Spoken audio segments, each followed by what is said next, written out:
So the three most common health and safety questions I get are, the first one is, as a senior director, will I be prosecuted for breaches of health and safety within my organisation? And actually that's a difficult one to answer in a short space of time.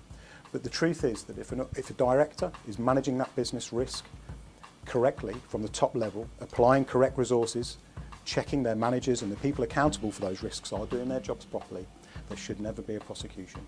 If the individual themselves is grossly negligent, that's the only time they could find themselves on the wrong side of the law. And what we mean by grossly negligent, that's falling far below the standard of which is expected of you in your job. The second question, which I'm most commonly asked in health and safety, is what are the changes to the new sentencing guidelines? Well, the new guidelines have really brought in more powers for prosecutors to be able to hit businesses with higher fines, both in the lower courts and in the higher courts.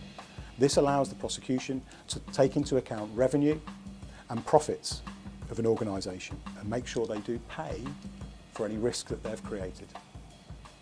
The third most popular question I get when it comes to health and safety is there a qualification that will make me competent for my job? Well, again, this one is a difficult one. Training is only one part of competence. There are many other aspects to competence, such as skills, knowledge, experience. So training must be identified based on what an individual does within their business, within their industry, and at what type of training they may require. There are different styles of learning, different training methods that may suit certain people and their roles.